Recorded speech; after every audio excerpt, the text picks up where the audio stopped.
Hi, I'm Brian, And I'm Michaela, and this is Drink the Movies. a podcast where each week we try to recreate a classic movie drink and discuss the movie that inspired it. Thanks for joining us. Now let's drink the movies.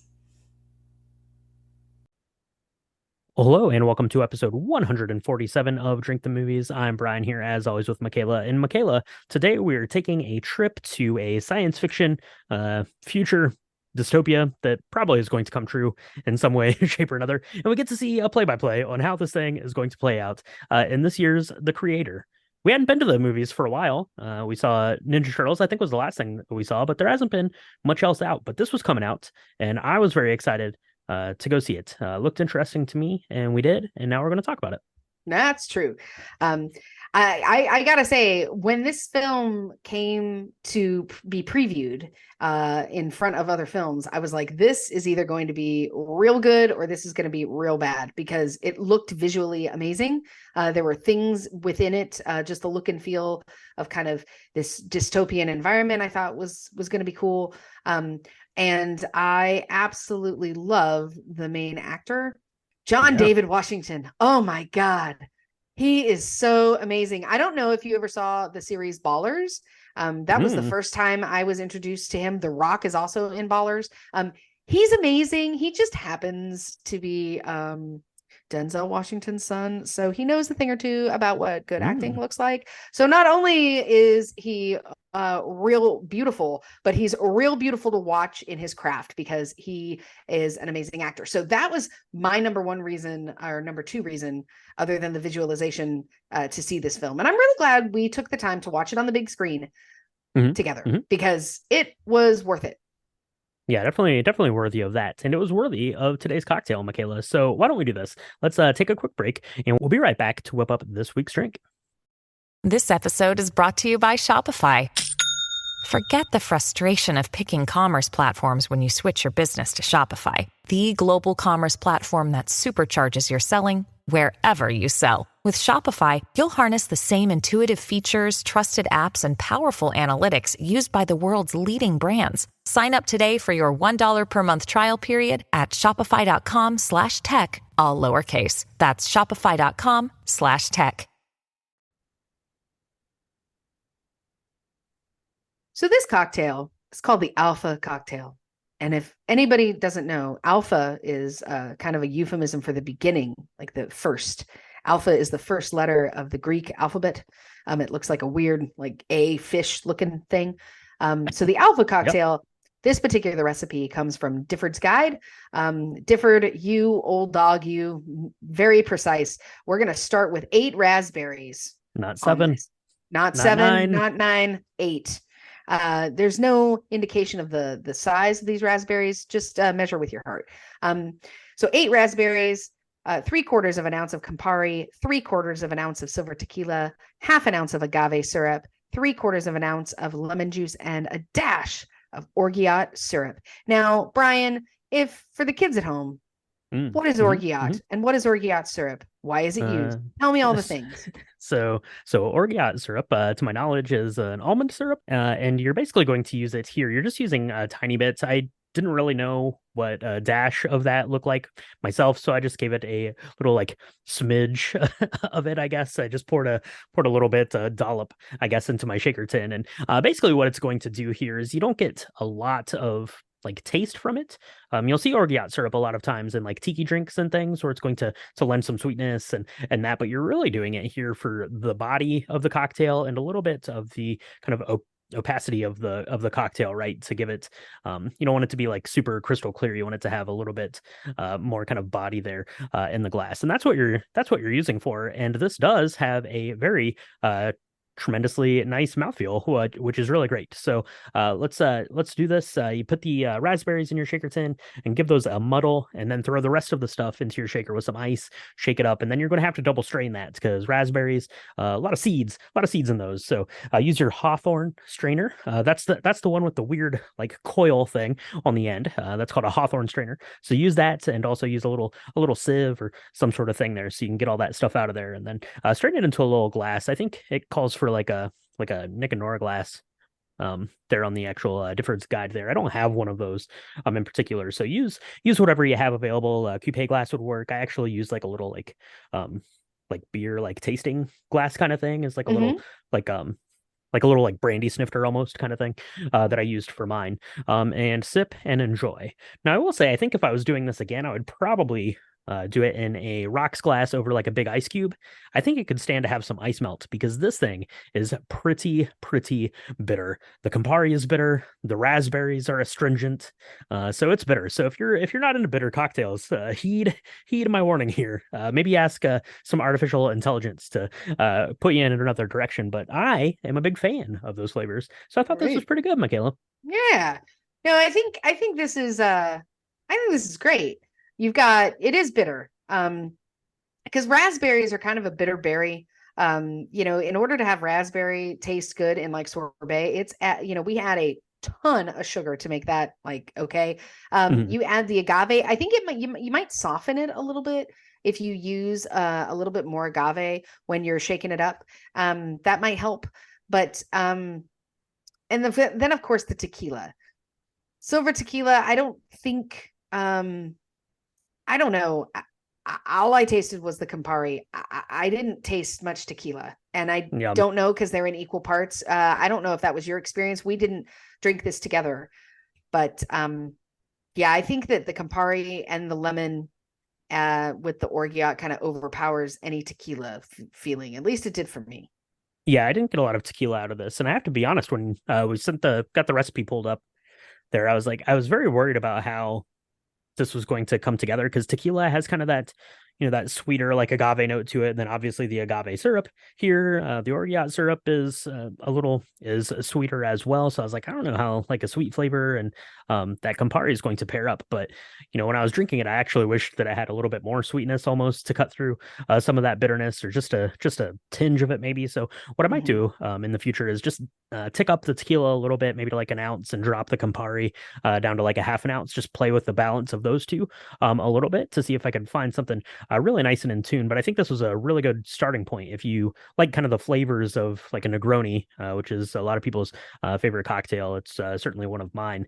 If you like that flavor, this is a good place to start to kind of tinker around with and give you a little bit of something of that taste profile, but with a little bit more body and a little bit more complexity there between the berries and the tequila. So I think this is pretty good, and I think it's a good place to start. Just like Alfie, I guess, in this particular story that we're talking about today, Michaela. So let's do this. We're going to need another one to get through this one. It's talking about the end of the world, and it could be a future that we're about to see for real. So let's do that. Let's take a quick break. We'll mix up another cocktail, and we'll be right back to chat about this week's film, The Creator. When a vehicle is certified by Volvo, it's much more than a certified pre-owned. It's certified for that road trip you've been meaning to take. Certified for your growing family. Certified for small steps and big leaps. No matter where the road ahead may take you this season, Volvo hopes you enjoy every moment and are confident in the certified by Volvo vehicle you've trusted to take you there. Contact your Volvo retailer today. Spoiler warning for The Creator. If you've not yet seen this film, we're totally going to talk about it. We're going to talk about the middle. We're going to talk about the end. We're going to talk about all the people that die. So if you don't want to be spoiled, you should press pause right now. You should go make up yourself an alpha cocktail because it's delicious, if not infinitely bitter. And then you should go watch The Creator. It's in theaters still as we speak, as of recording this. Who knows when we're going to be able to post this, but I'm sure it'll be streaming at some point. You can watch it, and then you can press play, and you can get back to this chat about The Creator.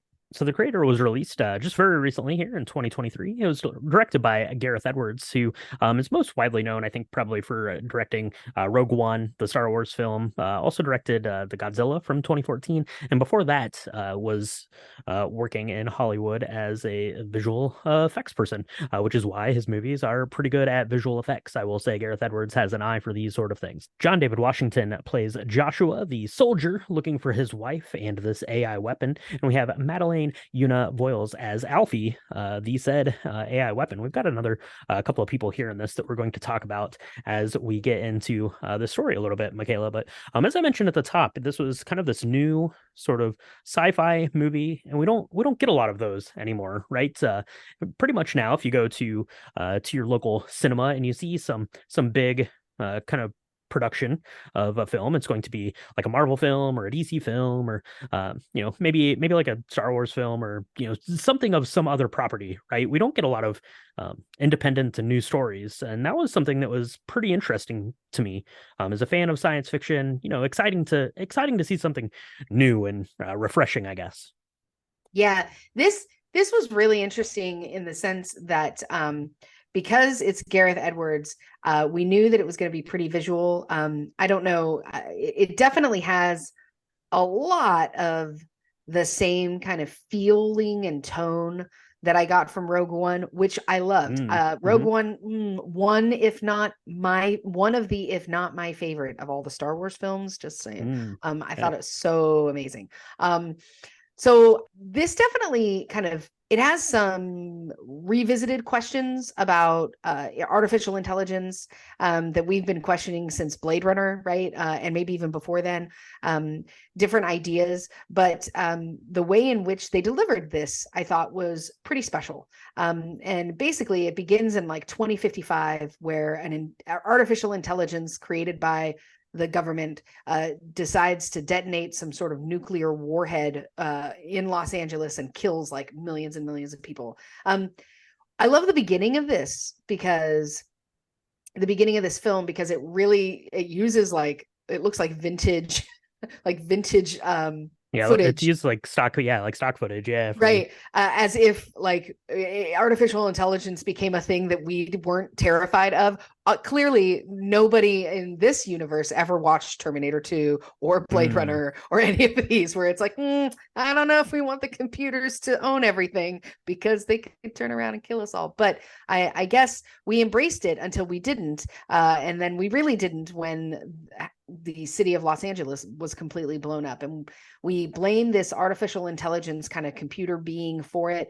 And so the Western, of course, the US and all of their Western allies are like, well, we're going to eradicate that, right? We're just going to bring it to its knees and prevent humanity's extinction because AI just wants to kill us all.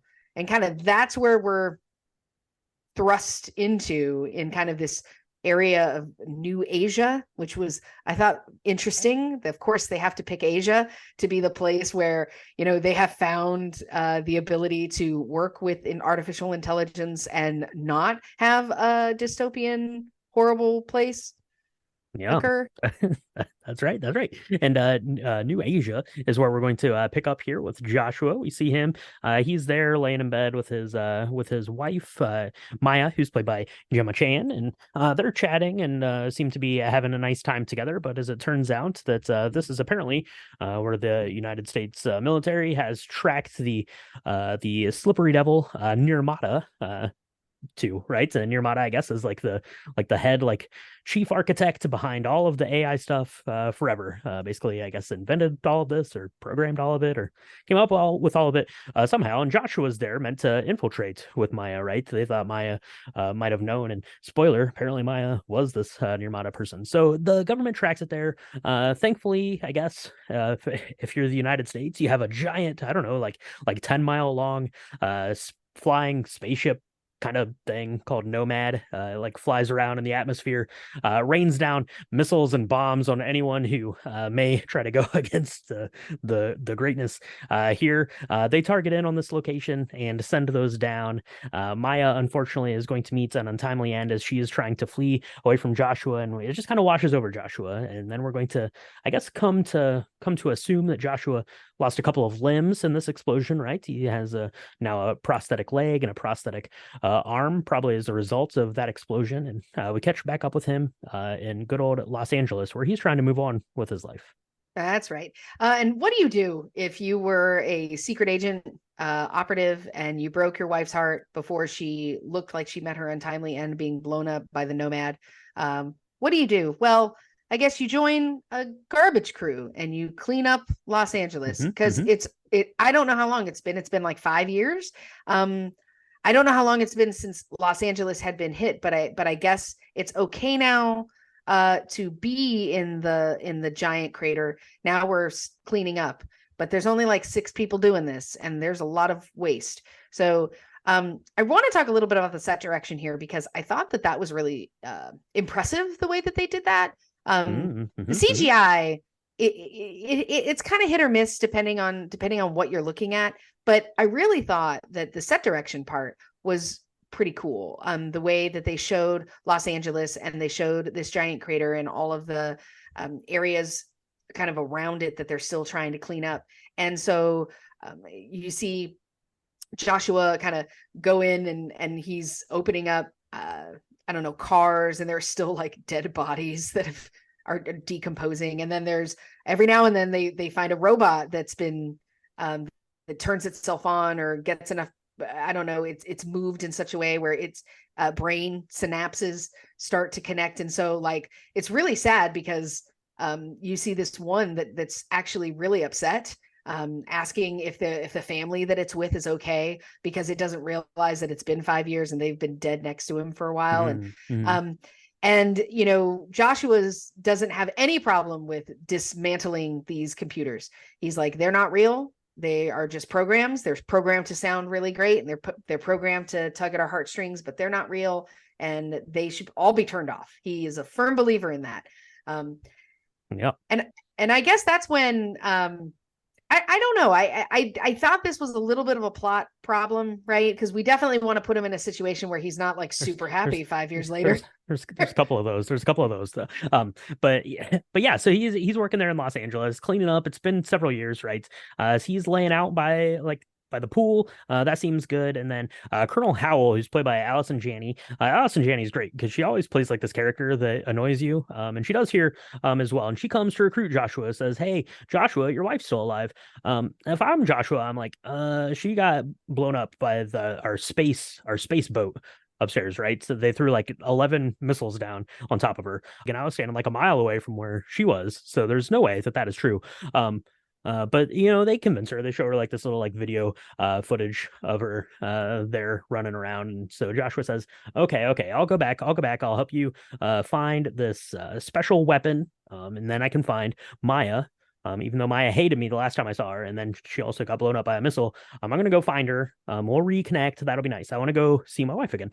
And that's understandable. Who doesn't want to do that? So he is off to New Asia with a military strike team led by Colonel Howell here, and they are going to go and try to find this weapon. But when you go and you try to find a weapon, bad news, because the weapon's not really a weapon, we don't think. It's a little kid. Yeah. Yeah, we should have known. As soon as and I want to talk about the set direction, because this is actually kind of genius. It's genius, and then I also have questions. But I do want to point out I think Joshua, he got his injuries during the Los Angeles explosion. I don't think he got those same injuries. Okay. I think. Oh, yeah. I think so. I think you're right. I think you're right. But either way, big plot, because I'm pretty sure he knows deep down that she's dead. But we'll get into the symbolism of that in a minute. But we get to this kind of, I don't know, this place in New Asia where they're holding this Alpha Omega weapon, and we don't know anything about it, but we know that there is a door that is literally the size of a house. It is enormous. It is like the biggest bank vault I've ever seen. And I should have known that when they open that and there's like a kid in there, it's like, oh crap. Like this is definitely a weapon. This is a weapon that is designed to look sweet and cute. It's like a baby spider that will kill you and rip your freaking head off. And we should have known. He should have known, but he doesn't. And she's so cute. Alpha Omega, she's adorable. She's like got these beautiful cheeks. She looks like a doll. She's just gorgeous. Except for the fact that she is definitely an AI entity. And I love the way that the robots are created, where they have like faces and they have hair, and then they've got this like whole on the back of their head, so you can definitely Mhm. tell something ain't right with this person that looks like a person. I do love it. I love the visualizations were amazing, and then the whole like moves it, like it's got this circular dial thing Mhm. as they're trying to think, and it's super cool looking. Yeah, it looks really great. The special effects here in this film were pretty good overall. But I think that the best special effects are here on the people and in the other kind of like AI entities. That are going on there. And there are a couple of different versions. There are the ones that look like people here. So you have, Alfie that we meet, and then we meet a couple others throughout the film. The predominant one being Haroon, who's played by Ken Watanabe, who's awesome. And Ken Watanabe should be in more things. So I could see Ken Watanabe in more things. So there's those kinds. There's like kinds that have like flat heads, kind of. There's kind that have like these more like rectangular heads. They don't really ever tell you what the difference is between these AIs. I don't think that was something that ever got brought up. It's not really important, but there's a couple different versions of this AI kind of people that are running around here in New Asia that we're interacting with throughout the film. So Joshua goes in. They kind of infiltrate this place. Everyone meets their untimely end, right? Because AI picks up on them. Presumably AI is pretty smart, and they're going to kind of be one step ahead of you in most instances, and they are here as well. But Joshua is able to get there, find this child, and get out of there in time. But bad news then is now you're on the run, right? So you have this AI entity that all of the AI entities want to protect, kind of at all costs. And you have Joshua now, who is a criminal, I guess, basically more or less breaking in, stealing this kid. So everyone here in New Asia is out to get you. So that's going to send Joshua on the run. But luckily, That he's got a couple of allies there from his previous military engagements. he sure does. He goes back to his friend Drew. Drew was with him, and during the last night of his wife's life, and he says, "Hey, I need you to take a look at this weapon that I have." And he's like, "All right, Alfie." Yeah, let Drew take a look at you. And I love this scene because Drew is like really careful and gentle, because again, this looks like a 5-year-old. It looks like a child. Mhm. And he's like kind of poking at that wheel thing it's like the wheel of time. It's like moving and stuff in her brain, and you're worried that she's going to feel pain, and then you're like kicking yourself because she's a programmed thing, and you're like, she shouldn't feel pain, but it's because she looks and feels like a person. And Mhm. Drew says, "Hey, I've never seen tech like this. This is real important, and it grows. It's because apparently AIs have never made children before that were, this was an actual like a child robot that's going to grow. It's not a robot or a chip, a brain chip that has been put into a child. It is actually a child that's going to grow, and its powers are going to grow, and it could win the war for the AI group. And that would be devastation, because everybody is taught to believe that AI wants all humans to die. That's why they blew up Los Angeles. And so it's really interesting because Joshua doesn't really want to believe that she would be so bad. They've had a couple of conversations. They had this really beautiful conversation about heaven, where she made the connection that neither one of them are going to get to go to heaven, because Joshua is not a very good person and she's not a person at all. And so you can tell he has this kind of fraternal, paternal feeling over her to protect her. But she's definitely going to be very much wanted by the government, the US government, and by all AI for protection. And so of course, the government shows up. They the new Asian police attack that apartment. We see this really tough scene where Drew has a girlfriend. He went from being on the U.S. side trying to fight all the AI members to actually having an AI girlfriend partner. Her name was Cammy, and I loved the makeup on her because she had these really cool eyes, and she was really sweet. And programmed, I guess, to be very maternal. But he sheds real tears. Drew is truly heartbroken when Cammy dies, because it feels very much like a real death. And I think it is at that point when the movie kind of changes for me, and you really start to see these AI individuals as humans, or as humanistic, and having of souls. And I think that's by design. Mhm. Yeah, it's definitely kind of playing on that theme for sure, as we're learning more and more about them. And we're going to learn some more about kind of these AI entities here as the journey continues for Joshua and Alfie. So they're going, Joshua is basically trying to find where Maya is. Alfie is referring to Maya as mother. So apparently they're kind of on the same page there, and kind of has an idea of where they're going. And that place is going to be guarded by Hiran, Ken Watanabe's character there. Is a character we met kind of at the beginning of the film, right? One of kind of the associates of Maya from the beginning of the film, and turns back up and knows who Joshua is, and knows that is probably up to no good, knows that he has Alfie, and Haran has to protect Alfie kind of at all costs. So they get into a bit of a kerfuffle, but they end up having kind of this conversation between Harun and Joshua where he's telling him, we bombed Los Angeles, but it wasn't our fault because there was an error in the programming. Like, they didn't mean to do it. Apparently, the AI entities are not supposed to be harming people. So it was just a completely big accident, and kind of the whole war got started on this under these false pretenses sort of thing. And Maya was trying to basically create Alfie as kind of this AI entity that would be able to prevent all future wars. Alfie's kind of special ability is that Alfie can shut down electronic things just by prying your hands open. I don't know what that means for other types of weapons that aren't electronic, but it's going to prevent the big ones, the ones that are out in space sending out missiles anyways.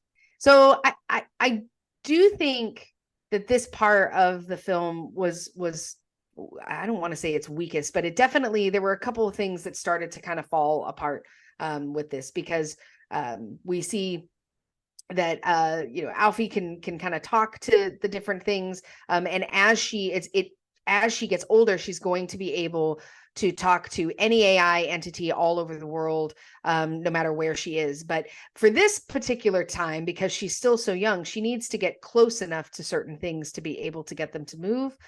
I thought that was, or be able to get them to do what she wanted and command control. And I thought that was great for the speed of plot that we were looking at, but I didn't know quite how that worked. Apparently AI people and regular people age at the same rate. Yes. Yeah. And that, good for them, I suppose. But it's interesting because we found Alfie in front of the TV. So like any normal child, they were like, we don't need a babysitter. We'll just put her in front of the television and she's going to learn enough about humans for that'll be fine. But I think that this part is when I think some of the holes get a little bit bigger for me. I still found it incredibly enjoyable, but there's this when it comes out that Los Angeles was actually caused by a human coding error and it wasn't AI at all. No one wishes to like dispel that rumor. They're just like, well, we'll worry about that in a minute. In the meantime, we need to figure out like what to do with Alfie. And Maya is found. They actually did. She's technically alive. I guess they didn't lie to her. They didn't lie to Joshua. She's technically alive. She's in this really beautiful, like Elrond looking like Eastern temple thing, very high on the side of a mountain. When I'm brain dead, that's what I want. But she's surrounded. Her body is still alive, even though she's been brain dead for 5 years. But she's surrounded by these like AI monks.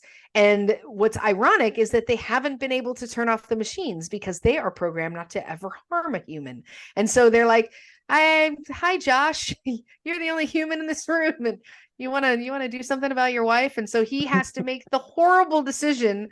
I mean, it's not all the decision itself is not hard for him. I don't think he definitely thinks that we need to turn the machines off, but then it's just awful because he's so sorry to her again.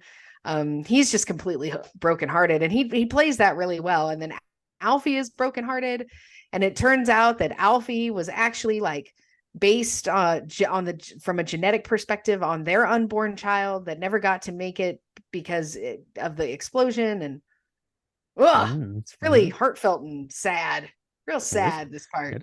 It is heartfelt and sad. Yeah, Joshua has to pull the plug on his comatose wife, who's been in a coma for the past 5 years, I guess.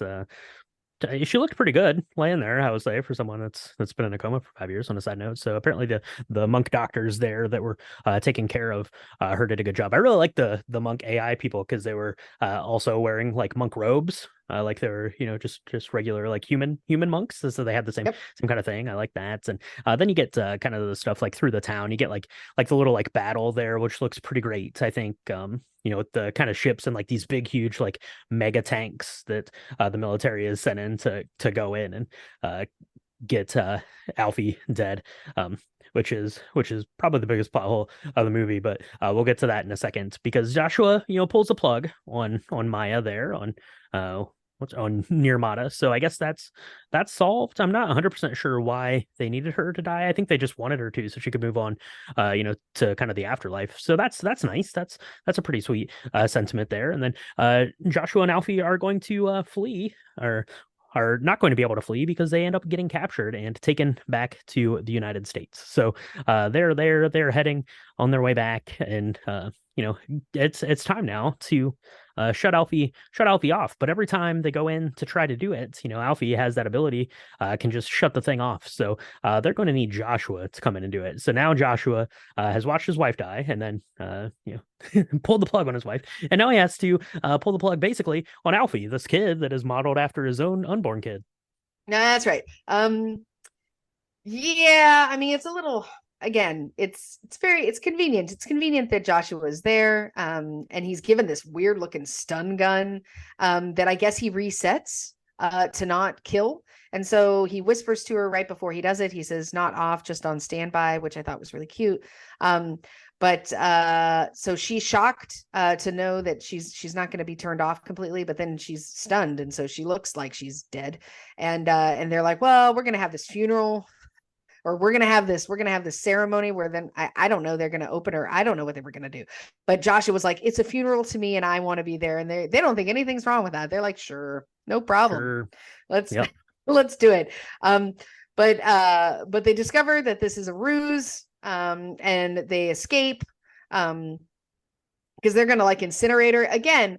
They were on Nomad, right? Like Nomad had to pick them up and move them. So I don't know why they had to, I don't know where they were to have to get back into Nomad, but it's a really cool scene where we show yet again, Alfie's skills are growing and changing. She's able to commandeer a lunar ship, Yeah. Well, they wanted to keep Alfie away from Nomad because they knew that Alfie could potentially turn Nomad off. So they were on the ground in, I don't know, Los Angeles or whatever. Right? Everything happens in Los Angeles and the U.S. after it gets blown up, I guess. So they get on. They hop on a plane, as you do, right? You're fugitives now. So you're running away. They get on a flight to the moon, as you do. I guess we've colonized the moon. That's good. So they're on their way there, but yeah, end up kind of the ship gets rerouted. They don't want any thing going to the moon, and it gets taken over there and flown into the Nomad station. So Joshua is going to get to work, pretty busy, going out to set an explosive on these 10,000 missiles that are there just lined up ready to go. And Alfie's on her way to the control room to basically shut down the targeting system, shut down this Nomad thing, I guess, to prevent this kind of final strike, right? We see Nomad like fire off, I don't know, like 100 missiles that fly all around the world to, kind of to start destroying these places where I guess they think the AI headquarters are. There are a lot of things where the story gets pretty thin in this, and kind of joke around about them a little bit. The worst one to me is that they can send this missile all the way around the world. And it seems throughout the course of the film, the military always knows where Joshua is. They're always like right on his tail. Like they know exactly where it is. Why won't they just shoot a missile at this guy and this kid? Problem solved.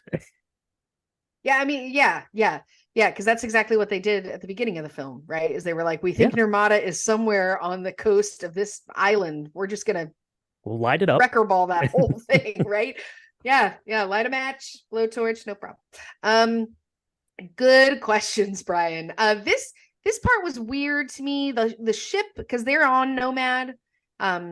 Joshua they go through like I don't know, like a forest that they have, and they didn't talk about it. I wonder if this is Ridley no, this wasn't.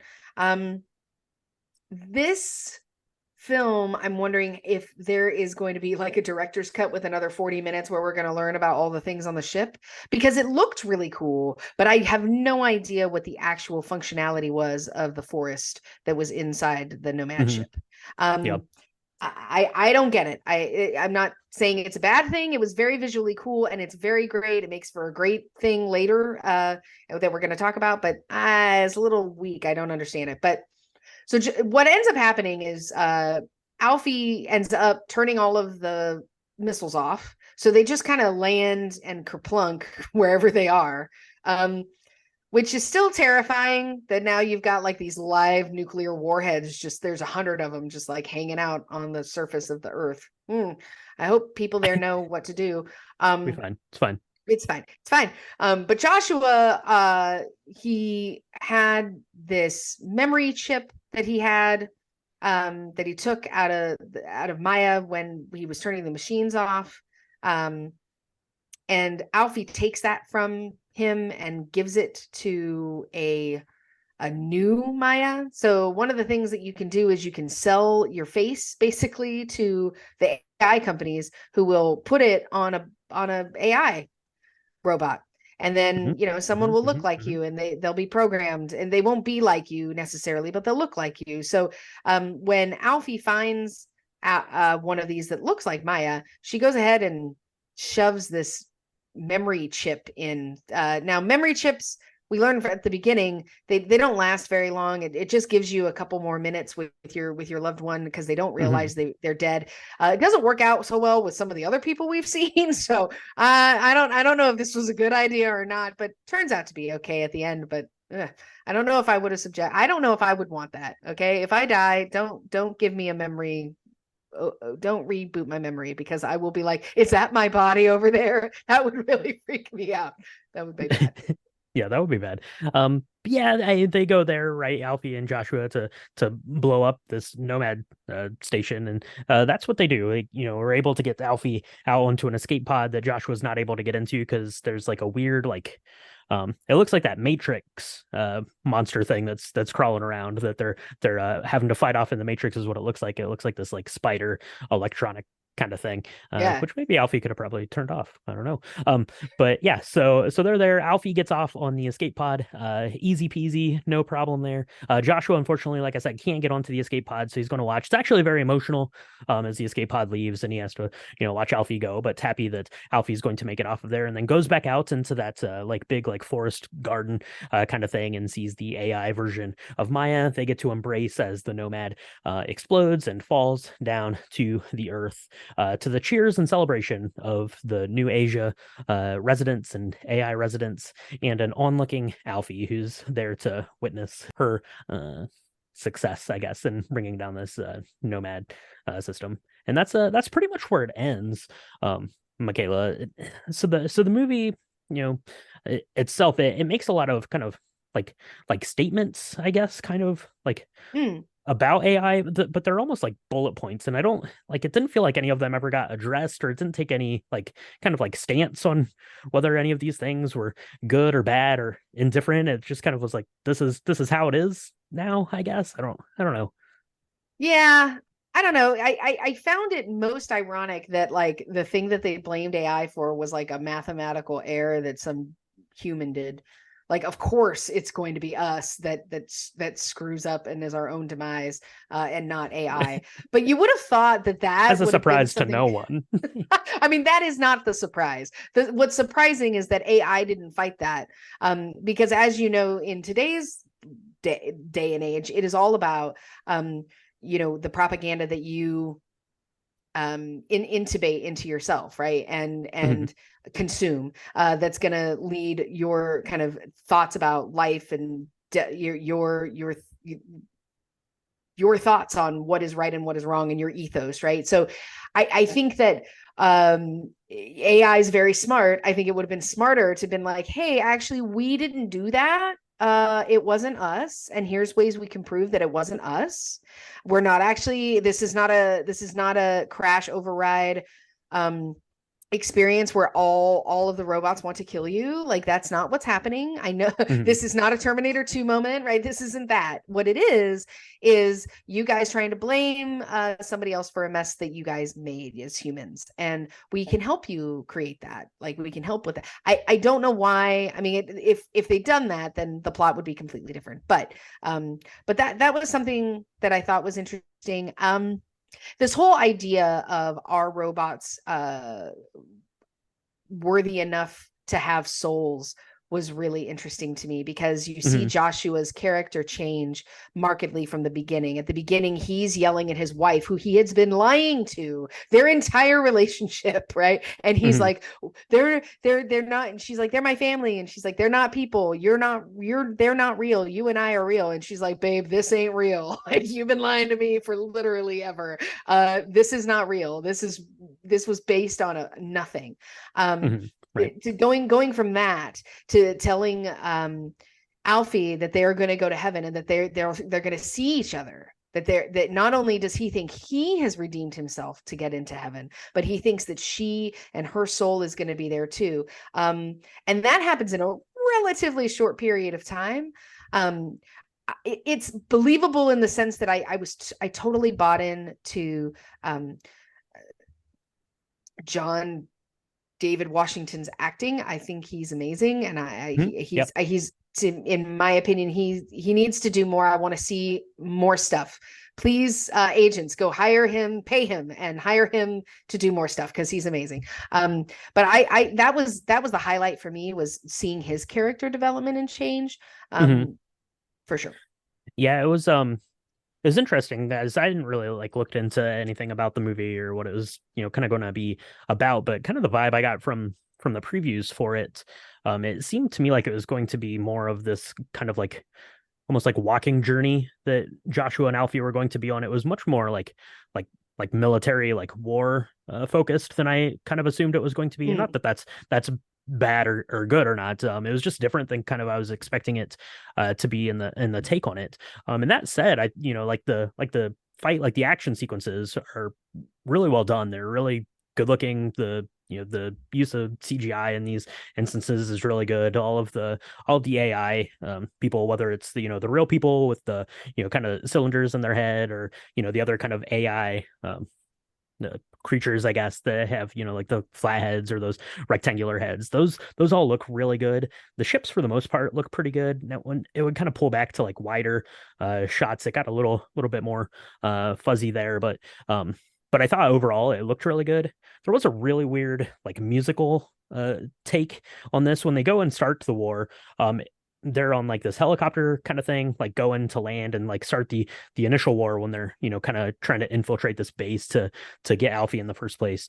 The Radiohead song "Everything in Its Right Place" comes on, which is one of the best songs of all time. And it was amazing to hear in IMAX, but it's really loud. It was out of balance with the rest of the thing, I thought. And then it keeps playing over the start of the battle, so you get the song playing over the top of the battle, and that's not new. That's something that you've seen before, where the soundtrack is washing out and you're not getting any of the sound effects of the battle, but then it just stops. It didn't fade in or out at all. It just the song hit a wall and just ended midway through this verse, and then it just picks up. It didn't crossfade in and out of it at all, and it was really jarring, I thought, and kind of out of place, because everything else was Hans Zimmer, so it was just this big atmospheric sort of score that was going on. So I thought that was interesting, and the story wasn't great, but I will say that I on one hand, I didn't love it. I really wanted to like this movie a lot, and had quite a few story problems with it.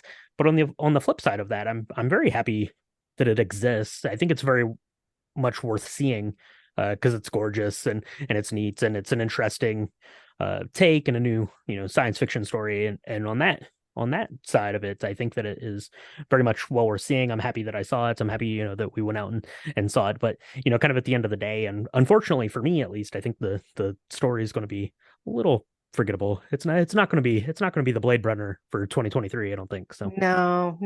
And it's a shame because it had a lot of really good things. Again, I thought the visualizations were great. Madeline Una Voiles was amazing. Can't find anything on her. She's not on Wikipedia. I have no idea how old she is.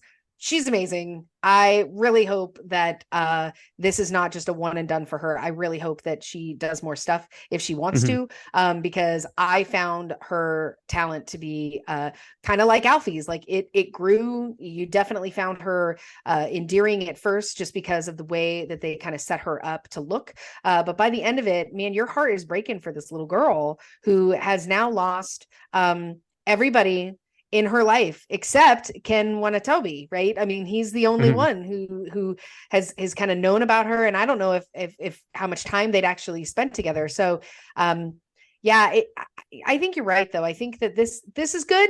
I mean, I it's not bad. It's worth your time. I would definitely think this is a renter. Like I would Yeah. or watch it when it comes out on streaming. I think it's worth your time. I think you'll like it. Some of the look and feel definitely could have, I don't know, like I agree with you. I thought that this was going to be much more of a journey, kind of a foot journey when you look at the posters and you look at the previews that came out. I thought this was much more going to be akin to a journey through a journeyed experience instead of kind of this actiony war drama that it ended up being. But it's all right. Yeah, It's good. It was good. It was entertaining. It was worth watching. It's 2 hours and 13 minutes. It probably to me felt a hair long, even kind of at some point, especially when they get to the end there on the ship, I thought. But yeah, overall, it was a good time, and it was definitely good to have this cocktail with it to chat about it here today, Michaela. I know it's good to get back to the theater. We haven't been doing a lot of that, and unfortunately, because studios are idiots, it might be a while before we're back at seeing anything else. So get your acts together out there. They have by the time you're hearing this for sure. So let us know what you thought about The Creator at home, if you made it out to the theater to see it, or if you're waiting to pick it up on, it'll probably be on Disney Plus. I think it's a Disney produced the film, so you'll be able to check it out there here at some point. But if you do, whether you have one, kind of after the movie, or if you're watching it at home, however you're doing it, so you can try this Alpha/Alfie cocktail that we pulled from A Difference Guide. That one was a really good one. So give that a try. Send us pictures. Let us know what you think about The Creator. All that stuff. You can do that on our social medias. It's at Drink the Movies on Instagram, Threads, Blue Sky, X.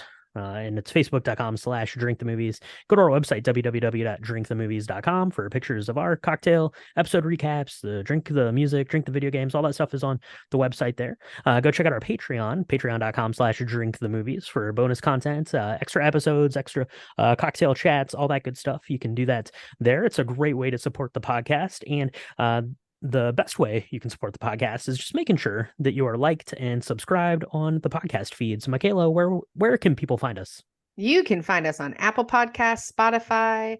I think we're on iHeartRadio now. We're on Good Pods, anywhere where Spotify podcasts are supported and distributed.